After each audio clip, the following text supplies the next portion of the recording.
the UK king. What else can I say? The Hitman himself, Ricky the Hitman Hatton.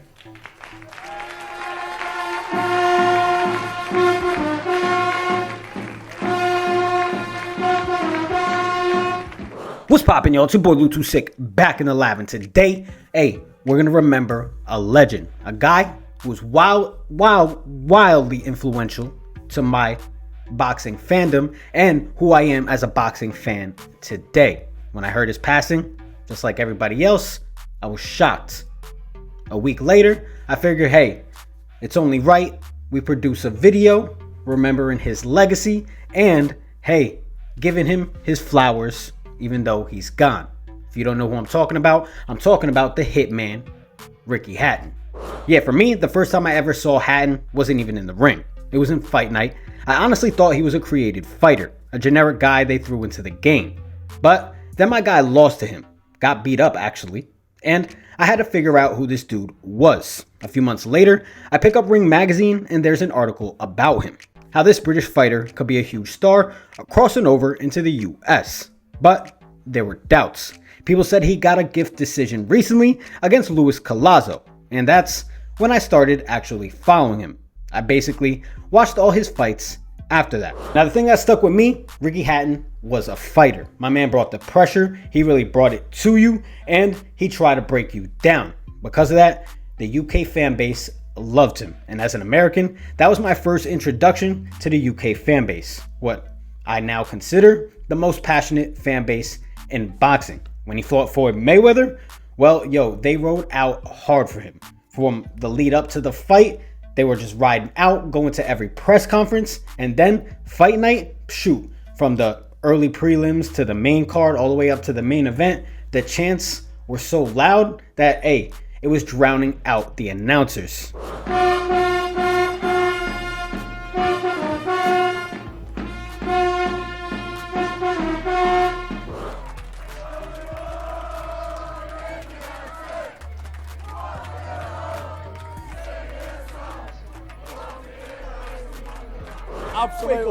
Absolutely heartbroken. Gutted but proud. However, The legend British. lives on. Words couldn't really describe how we're feeling now, but we are absolutely proud because a British guy has gone and fought the best in the world, and look what he done.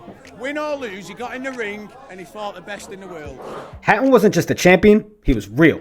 He had struggles like all of us. Mental health, substance abuse, but he'd pull it all together, lace up the gloves, and fight in front of thousands. He wasn't going to run, he was coming forward to fight you.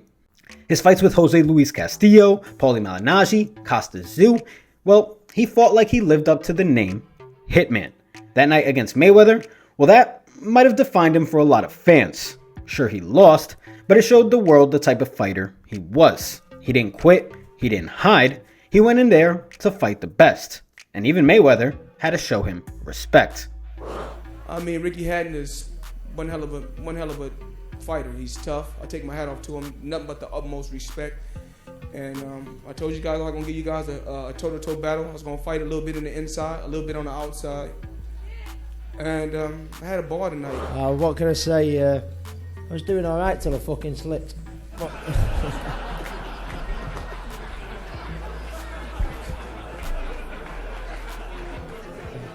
Today, UK boxing is full of personalities. I'm talking about guys like Anthony Joshua, Tyson Fury, Eubank Jr., Conor Benn, Callum Walsh. Hey, all those guys are names today, maybe because of Ricky Hatton. Because Hatton had to do it in a whole different era, before there was social media, when you really had to fight to make your name and fight to become a star. Hatton did that, and because he did that, it's interesting to ask, would those guys be here today if he wasn't around? But watching his amazing, massive fights he used to have in Manchester Arena back in the days, and obviously then traveling all around the world and fighting the biggest names in boxing, from the Mayweathers to Manny Pacquiao's and everything. So he was a massive inspiration to me in my career. And not only that, he came to my wedding. He also came to me when I won my first world title. He was at the fight, giving me all the great advice I needed at the time. And it's just so sad because he was a very dear friend of ours. Ricky Hatton was more than just a fighter. He was a brawler, a showman, and a working class hero. Because of all that, he connected with fans not only in his country, but really all over the world, especially a fan right here in the United States. Now, because of that, hey, we're going to remember his legacy and take a look back at some of the best highlights in Ricky Hatton's career. It's your boy Lutu Sick. Y'all know what to do. Keep your hands up. All right, y'all. Ricky Hatton's greatest hits produced by HBO Sports, RIP HBO Boxing. Hey, another wildly influential brand responsible for the boxing fan I am today. Ricky Hatton was always fighting on HBO Boxing, so I knew on Saturdays, hey, there'd be a fight. Maybe it would be Ricky Hatton. If Ricky Hatton fought, I missed it. They would replay it the next morning. So I was always catching Hatton fights. Without further ado, let's watch Greatest Hits, Ricky Hatton. Hello, I'm Jim Lampley. Born in a pub in Manchester, England, fast-talking, fast-punching Englishman Ricky Hatton has built one of the biggest fan followings in boxing with his pugnacious personal style and an even more pugnacious fighting style. Here now, a look at Ricky Hatton's greatest hits. On May 13, 2006, Ricky Hatton made his American debut. Ricky Hatton, Luis Collazo. Like I said, I hadn't seen that fight until I was a lot older. But this was a fight that many questioned whether he was gifted the decision or not. In Boston, Massachusetts, against Luis Collazo, the Englishman's much-anticipated arrival got off to an electrifying start. Down goes Collazo on Hatton's first left hook. Hatton goes to work on the body as Collazo once again hesitates. Now Hatton with a huge right hand over the top. Then Collazo weathered the storm and found his rhythm, putting his fast boxing skills on display. Good left hand by Collazo. Yo, Collazo is a New York guy that gave a lot of dudes. Hatton needs to jump Collazo and mug him the way he did in the first round. It's hard to get that close when Collazo's landing his shots the way he did in that series of combinations there. Hatton continued to crowd Collazo, and Collazo showed his toughness, taking some big shots and firing back. Huge left hook by Hatton, and another chopping left hook.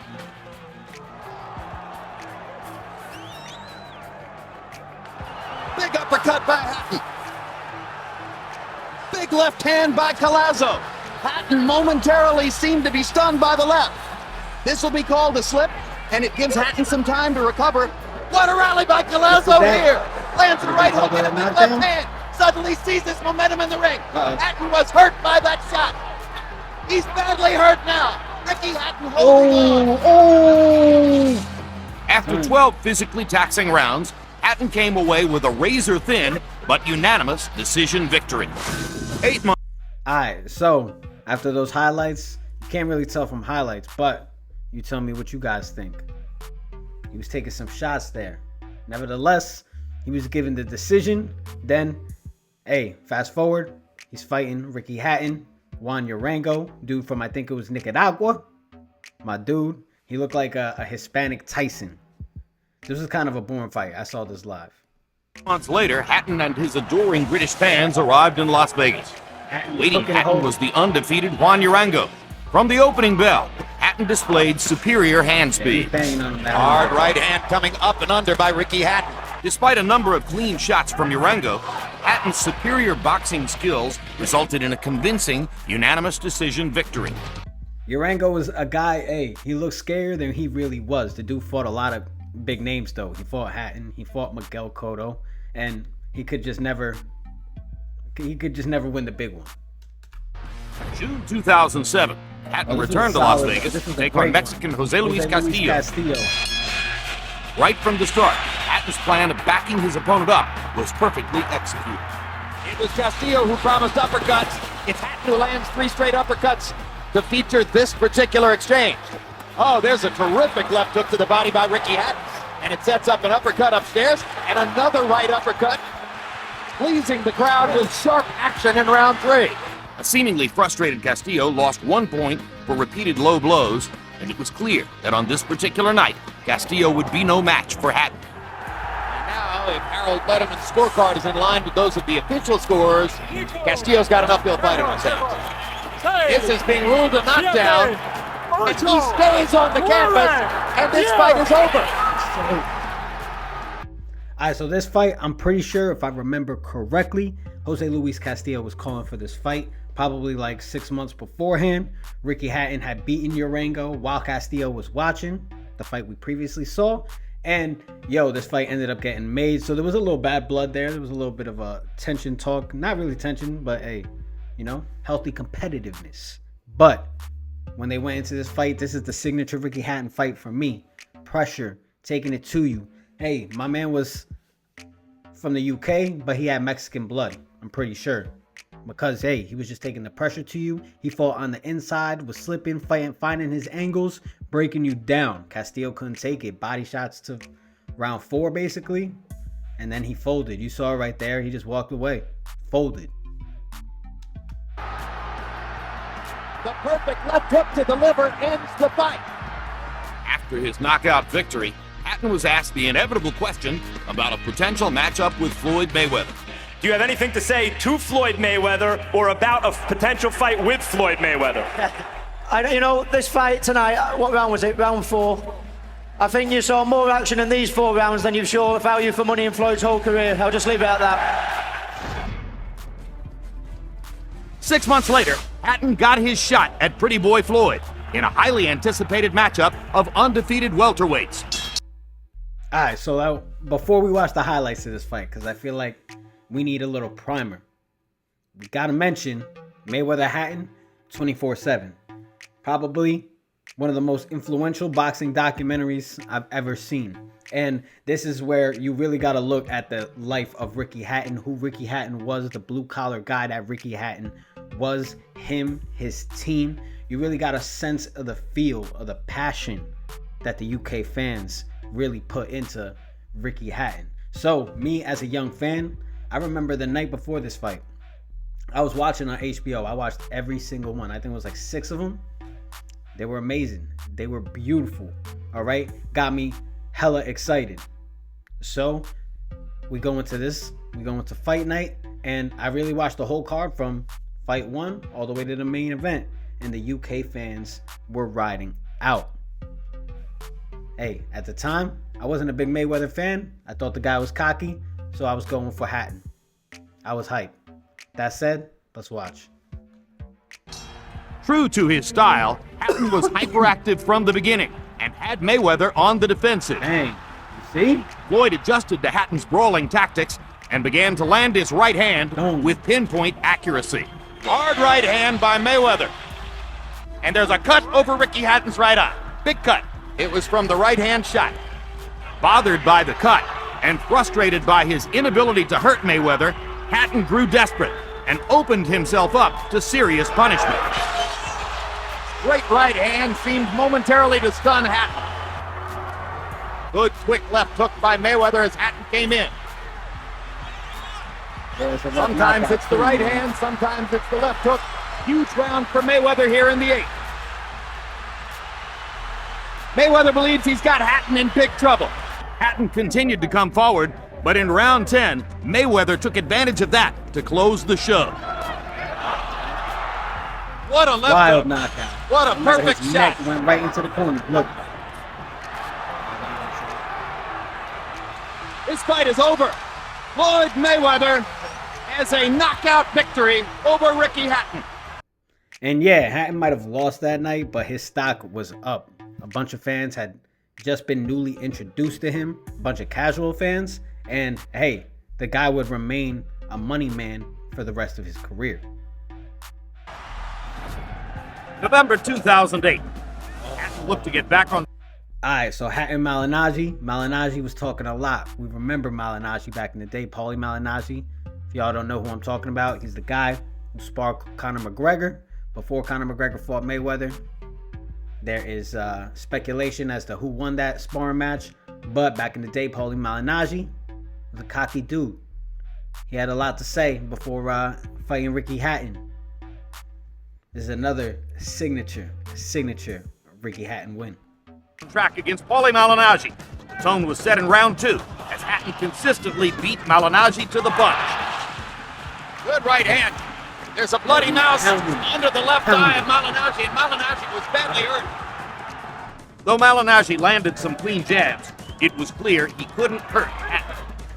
Hatton's confidence soared as he continued landing damaging blows. And Hatton has rocked Malignaggi with a couple of big lefts. You're not punching. I'm not going to see you take these shots. Okay? Following another barrage of Hatton punches, Malignaggi's trainer Buddy McGirt threw in the towel in round 11. Buddy McGirt came up the steps and he pushes Malignaggi away as Malignaggi complains to him. It was a dominant performance for Hatton as he improved his record to 45-1. See more of Ricky the Hitman Hatton. Log on to HBO.com.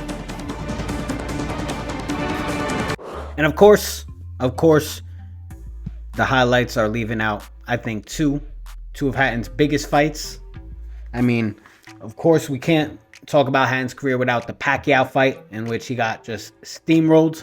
And hey, it was at a time when Hatton wasn't really at his most prime in his career. Pacquiao was coming and Pacquiao was on a hot streak. You couldn't derail that train. And then, of course, his comeback fight years later, he comes back, returns in Manchester. I was watching live. Again, I'm a huge Hatton fan. But what ends up happening is I think Hatton came in shape, came in looking good. But towards the end, the guy started, I think, was breaking him down with body shots. And then Hatton had to retire in round 9.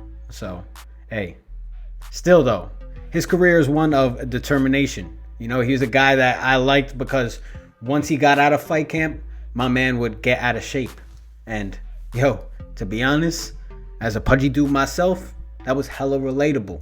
So he was my type of guy to watch because he would come in, fight on 100, and then he would go outside and live on 100. And I think, hey, that's a pretty good motto to have and a pretty respectable life to live. All right, y'all, that is our video for today. Remembering the life and the legacy of Ricky the Hitman Hatton. Let me know what you guys think in the comments. Did you guys watch Hatton growing up? Did you guys watch Hatton in your days of watching boxing? What you guys think about him? Is he a legend? Is he the best fighter in UK boxing history? I would be interested to hear from some people in the UK to let me know, hey, what is your opinion on that? I know there's Chris Eubank Sr. as well. You have Nigel Benn. You have other big time UK fighters, Amir Khan, Kell Brook, Naseem Hamed. All those guys. Where does Ricky Hatton fall on the list? Let me know in the comments. If you haven't, subscribe to the channel. We're working on so much for you. Click a like on this video. Let's get it popping in that algorithm. Hit that notification bell because we're working on so much for you. If fists are flying, bodies are dropping, y'all know your boy is watching. Y'all know what it is. It's Lou Too Sick. As always, keep those hands up. Shit, I'm out the goose wavy. Vision looking shaky. Hand me water, I don't feel right. Just had the club crazy. Bad yellow baby sitting on my lap.